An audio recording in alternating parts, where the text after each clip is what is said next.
Welcome to the Hamumu Halloween Home Horror Hoedown, the podcast where we watch scary movies so you don't have to. From award-winning to completely unknown, we take them all way too seriously.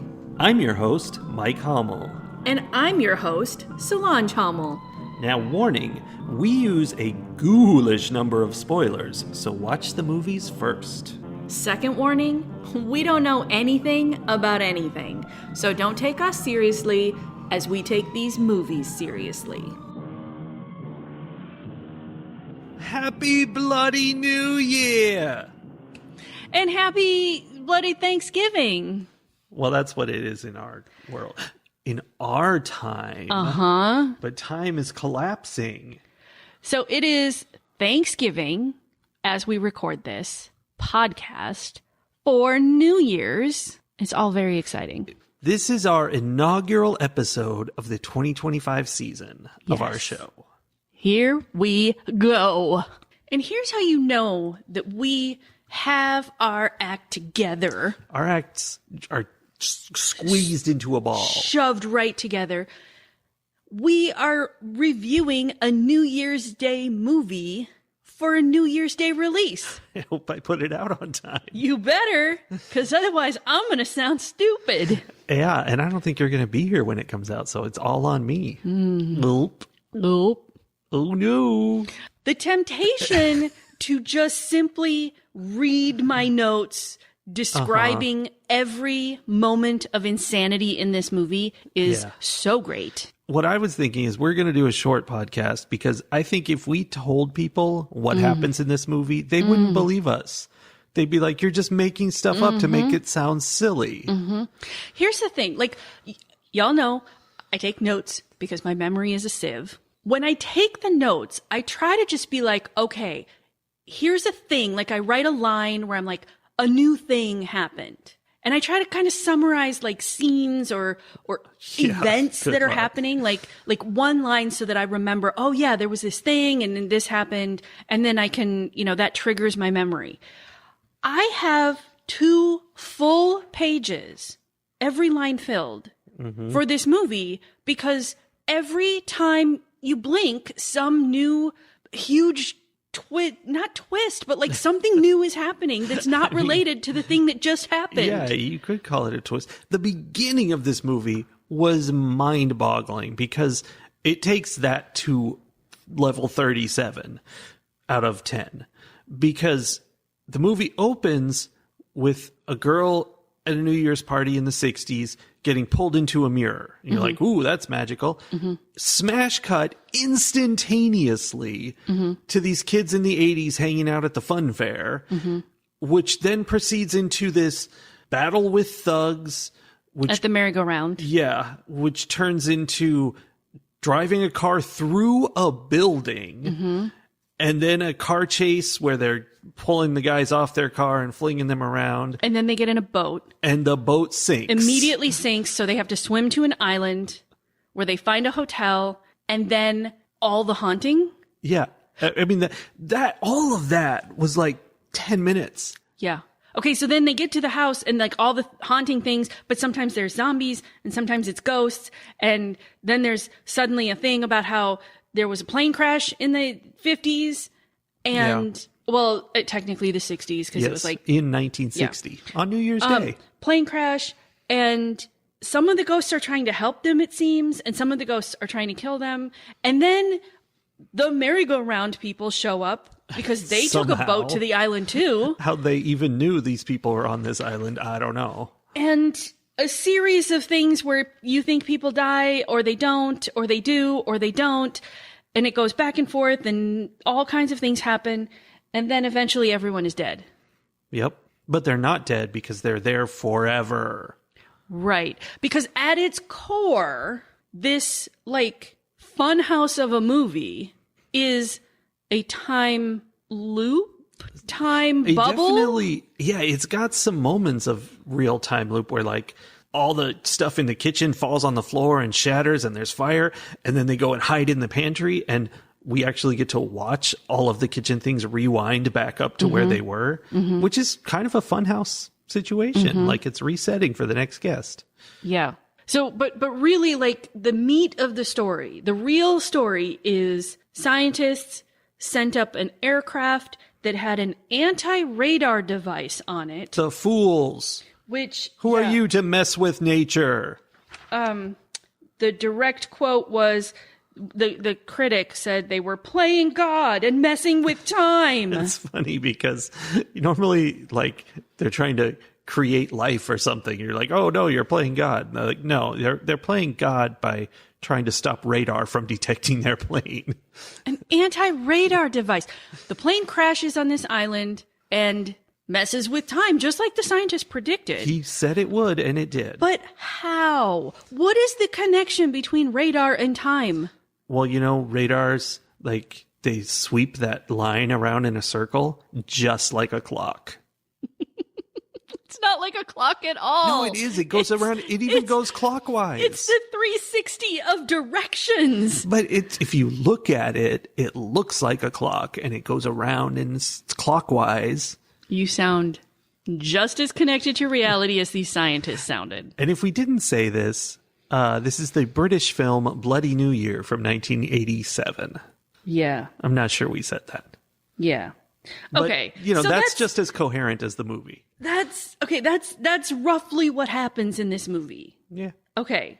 So what were the pieces that you most were like wanting to talk about? What does this movie inspire in your podcast reviewer heart? The number one thing for me, I think this is something you aren't even going to come near. Okay. This is straight out of Mikey. This movie was inspired by / ripping off the Evil Dead movies.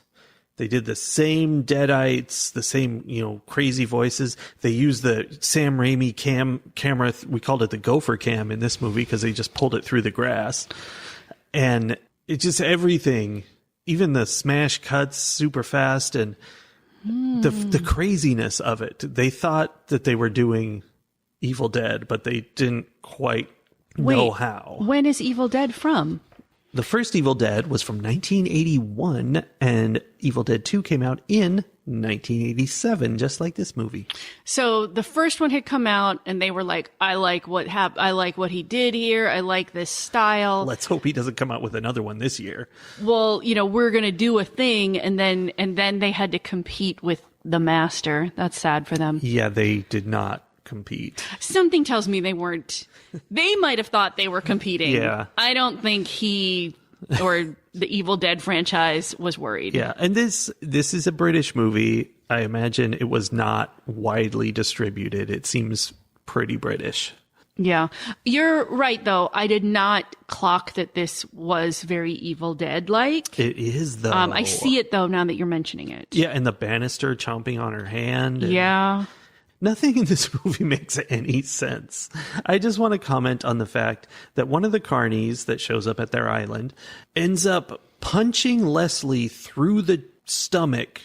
His fist comes out her back. Mm-hmm. And it was like, oh no, what happened? With not even any, like, effort. No, like, it just, I mean, I think she was made of Jell-O. Yeah, she was like, you know, attacking him or whatever, and he was like, get off of me, basically, by, you know, punching her in the stomach, expecting she'd like double over or something. No, his punch went right through her, and immediately she became a zombie and threw him through the wall Hulk style, and the wall exploded. Yeah. I would like to point out she became half zombie. Yes, she the became right half. She became Schrodinger's zombie. Which really fits with the theme of this film. Right, because Exposition Ghost, who came in at the end, Yeah. was like explaining all the things and was talking about how they are trapped in this like half dead, half alive state of limbo because of the anti-radar device. Yeah, which Makes perfect sense. it kind of feels like this whole thing was produced by Russia to try to get us to stop investing in anti-radar technology, you know? Yeah, this movie was made by Big Anti-Radar. Yeah. Yeah. It was propaganda. Yeah. I just want to run through a quick list here. Oh, good. Things that happened in this movie. Well, that's gonna be a big list. No. What is it? It's haunted things in this movie. Wait, can I just say that more things happened in this movie than in any other movie ever made? More things happened in this movie than in several other movies put together. Yeah. Okay, haunted things from this movie. Okay. Haunted mirror. Yeah. Haunted Scream magazine. Haunted maid. Got that. Haunted bathtub sprayer. Haunted ghost band. Haunted pink gingham dress. Haunted movie projector. Haunted fishing net and rope used to tie up boats. Yeah. Haunted green tablecloth. That was one of the hauntiest. It kind of turned into like a seaweed monster Yeah. that was the same color as the tablecloth, which was interesting. Haunted bushes, Yes, I loved that. which were using a laugh track of like a party, Yeah. probably the New Year's Eve wedding party from the beginning of the movie, to like lure the people out toward them. Haunted beach sand. Haunted plane crash. Haunted pilot. Exploding haunted pilot. Haunted snow globe. Haunted forest path. She fell in a hole that didn't. Yes. There was no hole. The path tried to swallow her. Also, we have 2 haunted beach sands in this movie then. Oh, I haven't gotten there yet. I know. Okay. Haunted path. Haunted swing set. Haunted kitchen, which was filled full of lots of haunted things. Yeah, that's like 73 haunted things. Yeah. Haunted railing. Haunted elevator. More haunted kitchen. And then back to the beach for a haunted quicksand spot on the beach. Yeah. And haunted second boat. The Yeah, first boat Spud is just a bad boat driver, and he somehow managed to crash it into something in the middle of the ocean. There were rocks apparently that The were bay. way up there, Yeah. even though they were out in deep water.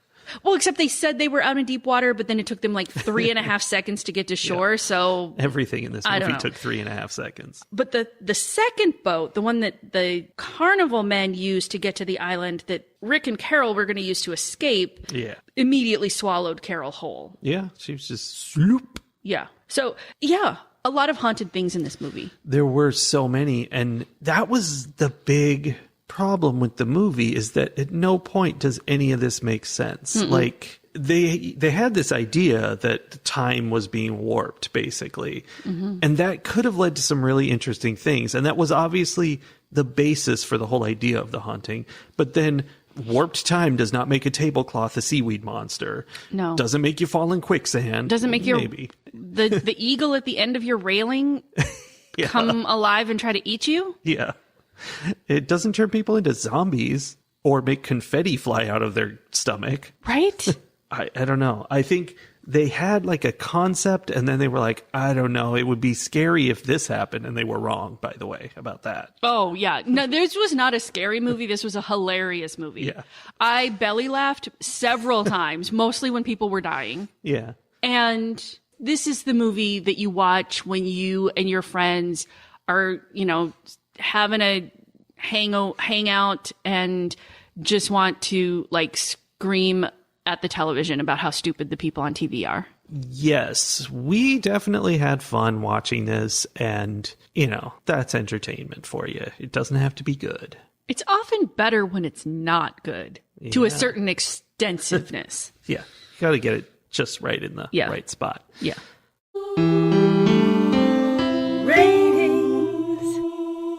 There were parts of this movie that were physically hard to watch. Like there was a scene where ghost band members were playing for them and the lights were flashing, which was annoying, but not a tenth as annoying as the cutting back and forth between the people watching and the band. It was going. It wasn't just the lights flashing. Did you see? He was using the metallic part of his guitar to flash the lights in Rick's eyes, or whichever guy that was, to flash in his eyes to like torture him in some way. To torture us. Yes. Yeah, the cutting on that was insane. And just the whole thing. This movie was difficult to watch, but also you just kind of had to be along for the ride because you never knew what was going to happen next. It was literally 1 second after a ghost attack is a boat crashing through a building. It was the craziest thing I've ever seen. And that was fun. It was also terrible. So I'm going to give this 2 upside down pirate ships out of 5 because I enjoyed it, but it was real bad. And it was just real bad. Yeah, this was bad, but it was fun. You should watch it. It's a 2 recommendation. recommended to, a positive to. Yeah. Yeah. I can't stop thinking about how this is a knockoff Sam Raimi movie now. Mm-hmm. And if you like Sam Raimi style, Evil Dead style movies. I do. I know. And you want a spoof of that almost? Yeah. That's what this movie was. And what's funny is I'm not overly fond myself of the Evil Dead movies. No. But I like the airplane version of the Evil Dead movies. This was so nuts. This appealed to me. And I think it's because I really enjoy that window of bad that is like the kind of movie that they would watch on Mystery Science Theater 3000. This 100% was that. So much so.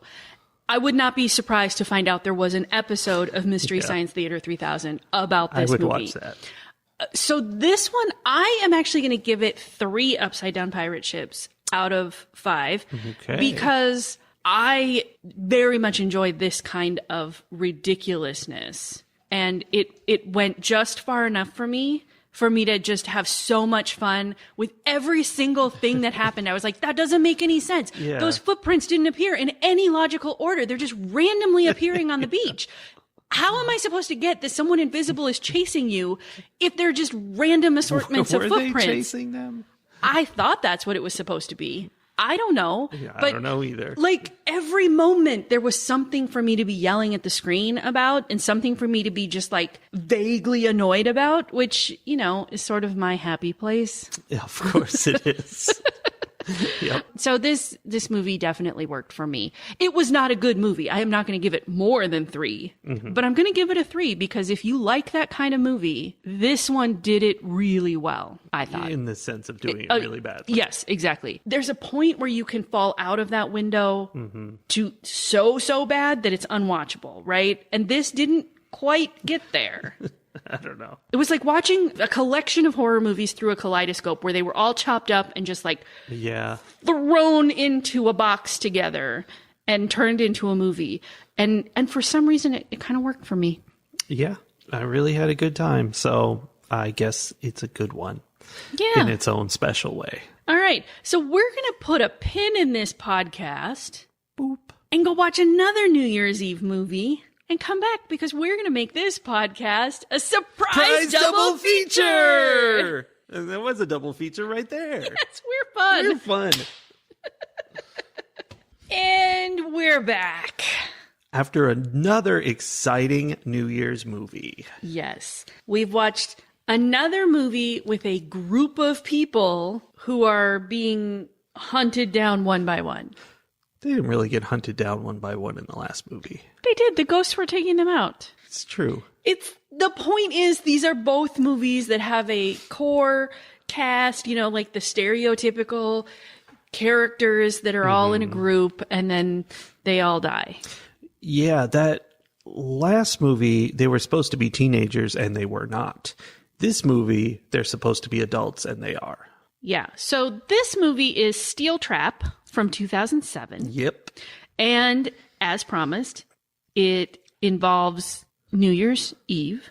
Exciting New Year's Eve party that all these terrible big city beanbags are all attending this party thinking they're all so special and wonderful. Oh yeah, this movie was giving hardcore 80s vibes to me. Yeah. I think it takes place in 2007. I don't know that it's said, but it's supposed to be like modern. But all of these people had like 80s, like hyper career focused, coke doing yuppie vibes. Yeah, they were, I don't know, all, you know, sacrificing everything to climb the corporate ladder and being smarmy and terrible. Yeah. Don't like them. So they're all at a New Year's Eve party. And 5 of them get text messages inviting them to come to some like after party or something on a different floor of the building. Party. Yes. And they show up and they each have a little name tag or a little placard that has their name and like something about them, like heartless, pig, Loverboy, Loser, Two-Faced. They would probably like to think it's not something about them, but it is. It is. And this party was taking place on top of an abandoned building. So they were going down into the depths of the abandoned building for the secret party. And the party looked like a bargain basement party supply store had like exploded all over the floor. I mean, it was a child's birthday party for sure. A lot of balloons, a lot of like cheap crepe paper streamers and matching plates and napkins kind of vibe. Yeah, and there were cupcakes and little signs and stuff. Yeah. But then also there was someone in a gimp suit who was chasing them around. Yeah, but they didn't see that person until like halfway through. True. This was a movie about where you know from fairly early on, you're like, oh, one of these people is doing this to the group. Yeah.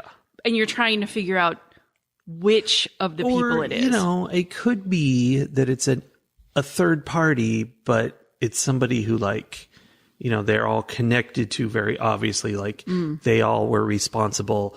One of them didn't approve the insurance claim on that person's death. Right. And the other one hit them with a car. And one was the judge who like let that guy Yeah. get off. And yeah, that movie happens a lot.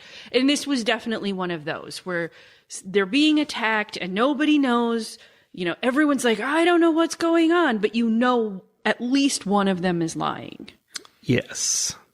And one of them was. It was one of them. It's true. Although there was the little red herring of like, haha, it was a surprise person that we didn't know anything about and we had never heard of and had no reason to know existed.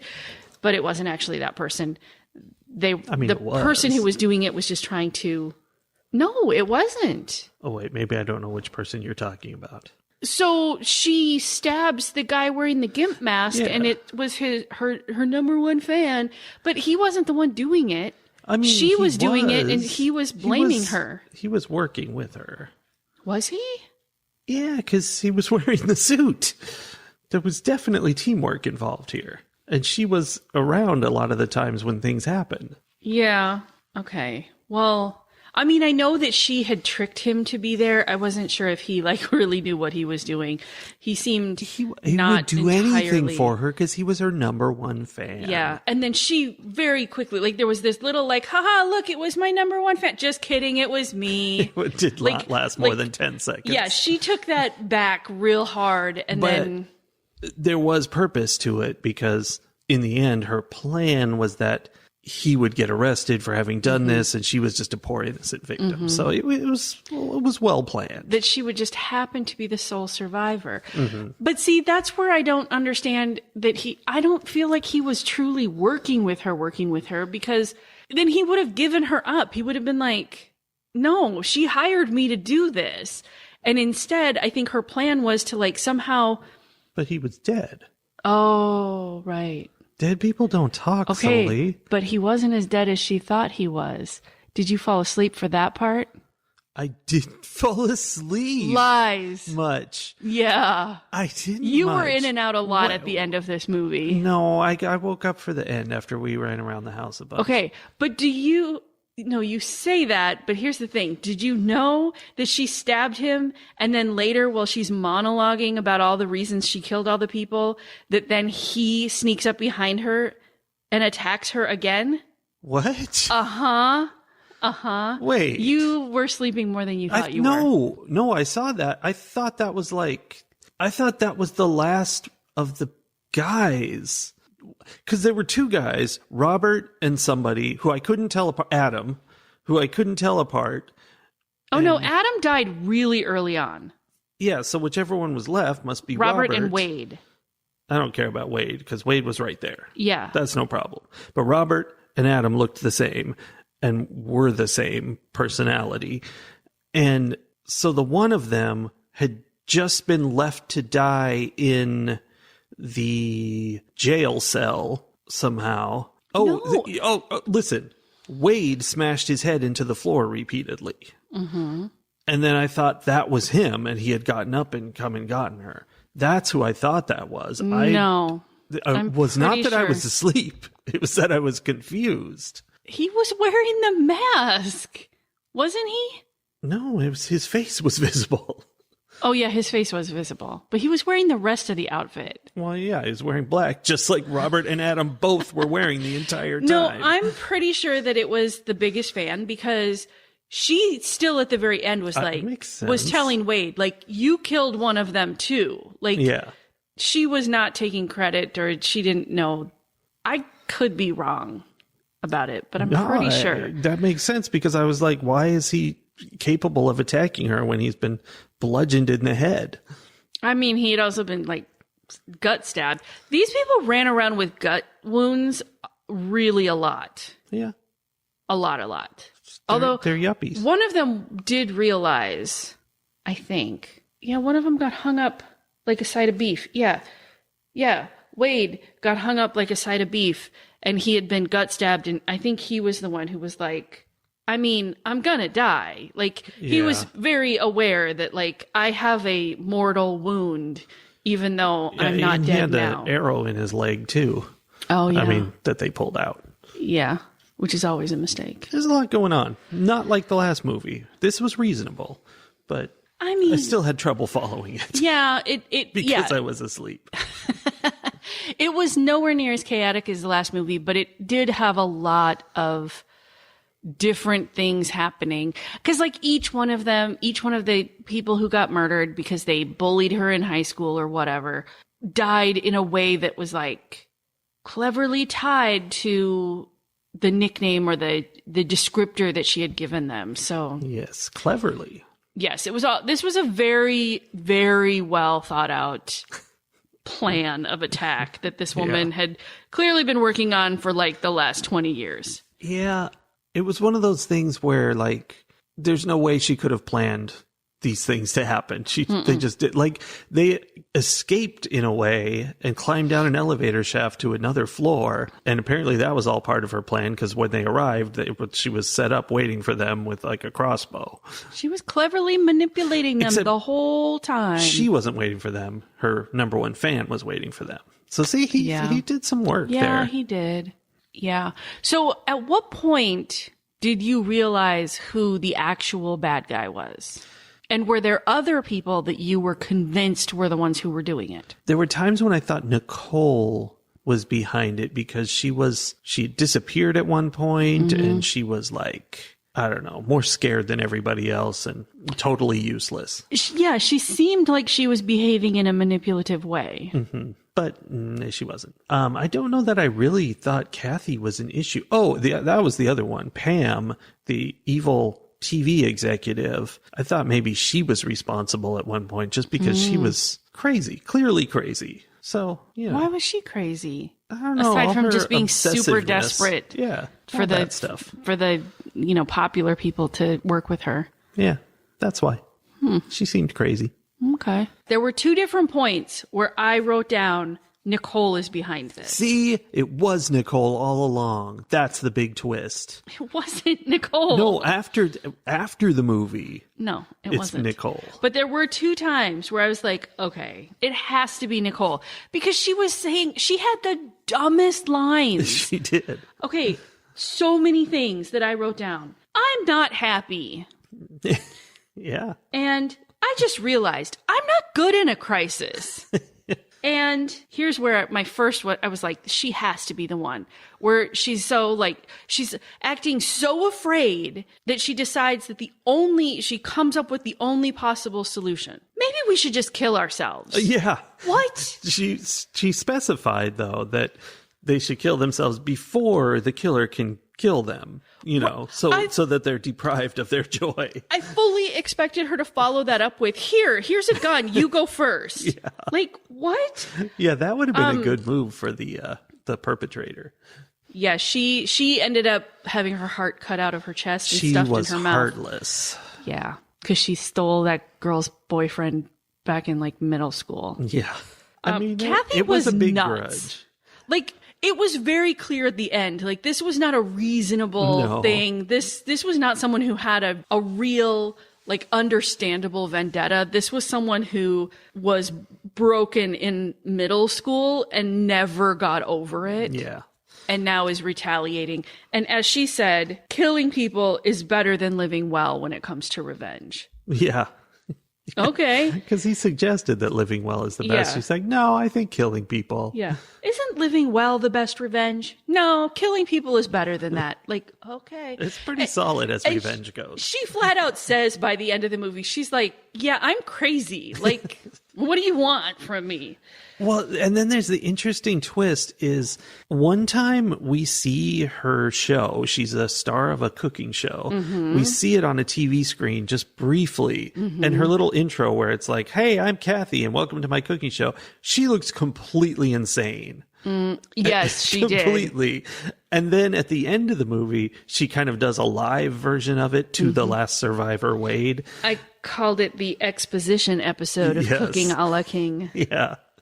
And again, she's clearly crazy. And I think that's almost something like, I don't know what exactly, but they could have done something with that where like we got to see bits throughout the movie and realize just how crazy she is and wonder why everyone who watches this show doesn't think this is a crazy woman.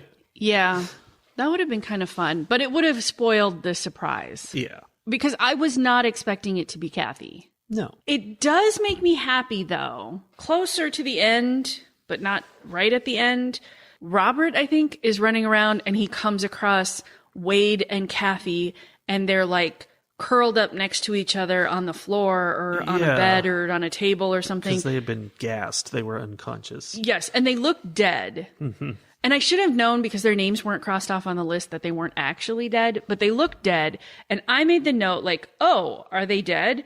Romeo and Juliet style. I was like, this looks like Romeo and Juliet. Yeah. The way it was like arranged, the way they were arranged.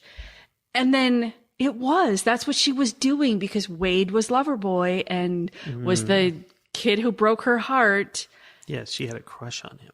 And so when she like drugged him and pretended to have drugged herself, like she was recreating these like star-crossed lovers kind of thing. Yeah, it's a real thinker. Yeah. This movie. It's a deep, deep movie.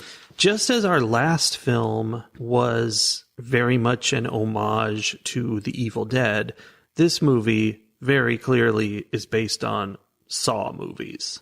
Like they were going for, how can we make something where, you know, an evil mastermind has arranged traps and is putting people through them.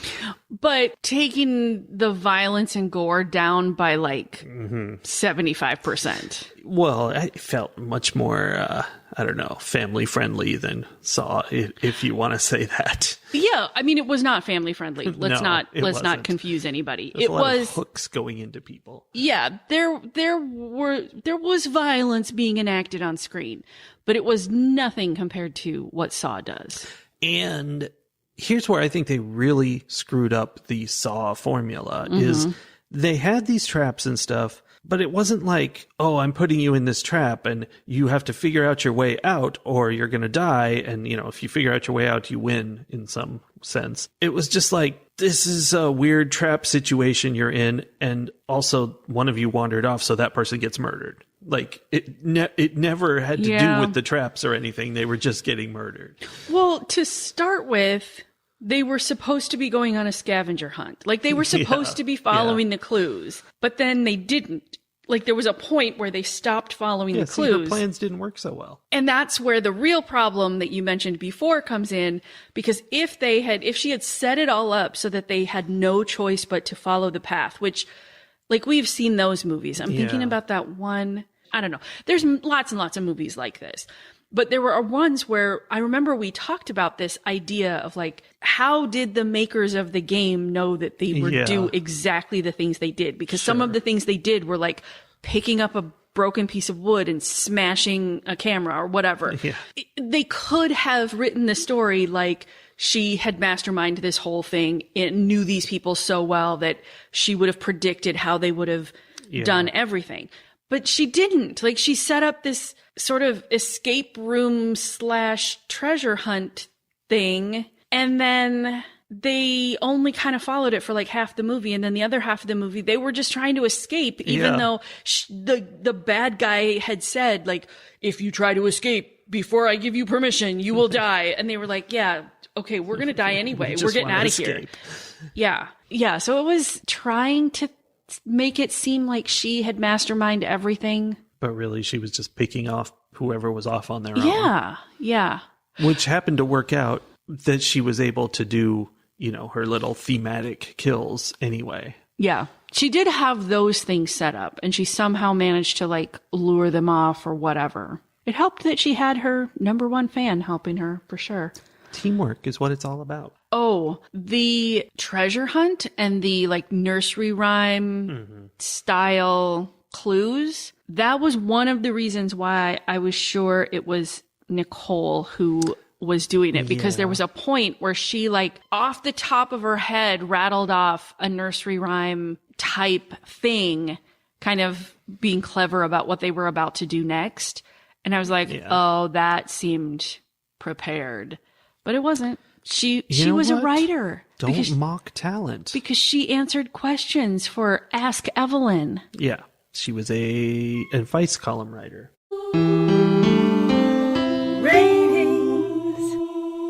I think the story of Steel Trap is better than the story of Bloody New Year. Just in the sense that it, like, makes more sense. It definitely made more sense. There was a thing, you could follow what was happening. There was a twist at the end that, you know, but it twisted. So I think it was a better story. But the thing is, because it was a better story, then it became that much more obvious that it wasn't done well. Mm-hmm. The characters were bad. The exposition episode of Cooking a la King at the end, where she just, like, stops everything and for 5 minutes is just explaining all of the things that we didn't get to see on camera. Like that should have been stuff we could have learned along the way. Right. And I get that it would have been complicated to keep the secret and be revealing things, but there may have been some way to do it. That's the art of writing a story. Yeah. So the sad thing for this movie is that I think I'm going to give it 2 GPS devices out of 5. Technically, it's a better movie than the other one, but it wasn't as much fun to watch. No, you're right. So, yeah, where I would tell people to watch Bloody New Year, because it was hilarious to watch it because of how bad it was, this one I'm not going to tell anybody to watch. Yeah. It wasn't interesting. There was nothing special about it. And then at the end, it was just like, oh, I was fat when I was in middle school and people were mean to me. So now I'm killing everyone. I'm like, that's not an original storyline in any way, shape, or form. No. So I was disappointed in this one. Yeah, I was too. I think it falls into that black hole between mediocre and hilariously bad. There's a hole there where it's not bad enough to be hilariously bad, so it's just kind of bad. Yeah. And that's where we were. There were some funny bits, but I mean, it's not the worst movie I've ever seen. No. It wasn't offensive. I mean, it was sort of offensive in some places. It wasn't great. And I do kind of like how hateable the characters were, but I don't think they were well fleshed out. I don't think I did not care about them at all. No. And there were no arcs to them at all. Kathy had an arc. Did she? She started out crazy. She ended up crazy. No, she started out as a very successful, stable TV personality and ended up crazy. As far as we know. Okay. This puts me in a bit of a pickle because I feel like this movie probably deserves a 2, but I accidentally gave Bloody New Year a 2, and I'd much rather watch that. I mean, they can be 2s for... They can get the same score for different reasons. Yeah. I think this is probably worth 2 GPS devices out of 5. It's not terrible, but that's the problem with it. It's just right in the empty valley. It's across from the uncanny valley. It's the kind of story that AI would write if you plugged in a bunch of information about how, like, people seem to like movies with traps, escape rooms and a twist at the end and a medium-sized cast of stereotypical characters, and let's make it happen on a holiday. I will say they did a better job of wrapping it up than Netflix's AI does on their movies. That's true. But that doesn't make it good. Yeah. Fight the horror of a world gone mad. right. Well, here's the thing, guys. We took a break from talking about politics on this podcast for a little while, and that was really nice. That's nice. Because for a little while, things weren't great in the world, but you weren't being fire hosed with bad news and terrible information every single day. And on November 5th, the fire hose got turned back on. Yeah. So I'm bringing back the hot political tip at the end of each episode because I think it is important for us to be paying attention as this administration is ramping up and as it does the things that it's going to do. And then here closer to home in Texas, as this new legislative session does the things that it's going to do.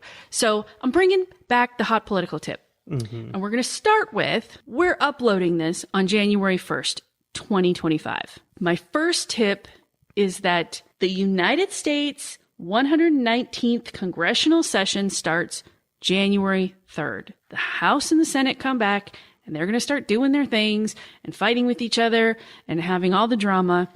And it's important that we be paying attention to what's going on, especially since everything is controlled by one side. And that means there aren't a lot of checks and balances in our system. So that's coming. And then here in Texas, the 89th legislative session starts January 14th. And same thing. We need to be paying attention because they are going to start doing things. And they're going to try to do them fast. And they're going to try to do them without anybody paying attention. So January 3rd, January 14th, it's time to start paying attention again, you guys. And to be clear, what they're going to try to do is terrible, without question. Yes. At both levels, I fully believe that they are trying to systematically break down the way our government works and break it in a way that they can do some pretty scary fundamental changes to how our country works. And that probably sounds a little conspiracy theory. It sounds conspiracy theory to me. And I live in my head where these ideas are coming from. But I also have seen a lot of evidence to suggest that that is true. Yeah. So it's time to start paying attention. It's time to start really knowing what's going on. And I'm sorry that that's the case, but it is. Yeah. I really don't like this new universe. No, me neither.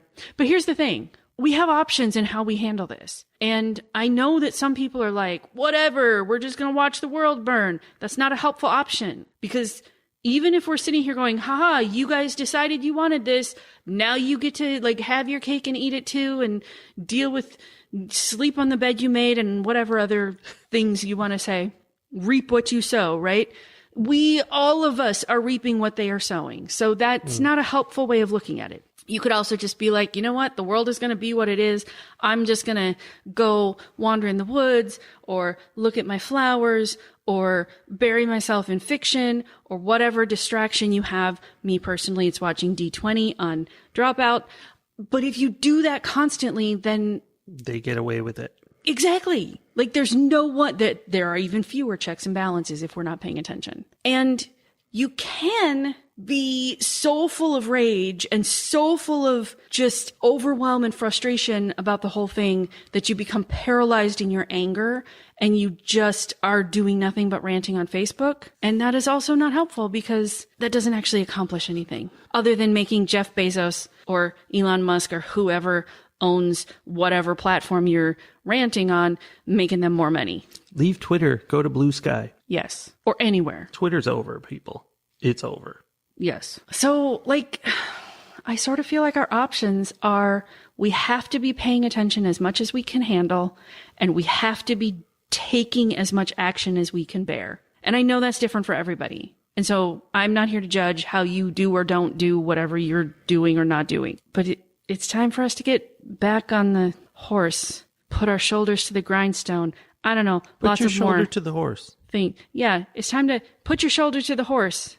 Yeah. It's going to kick you. I don't know. It's time. Let's do this.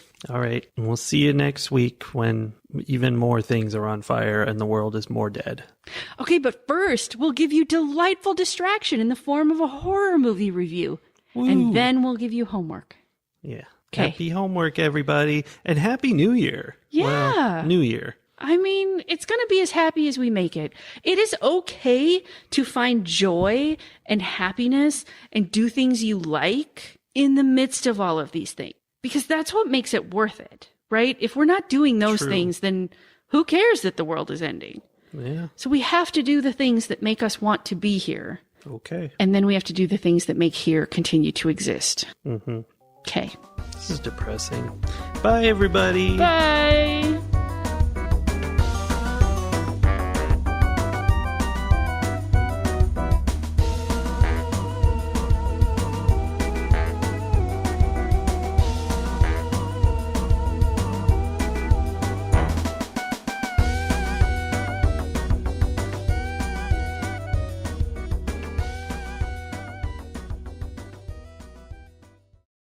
A surprise double header. Should we try that again? Which way are we going to try We it? say it your way because my way means baseball. Okay.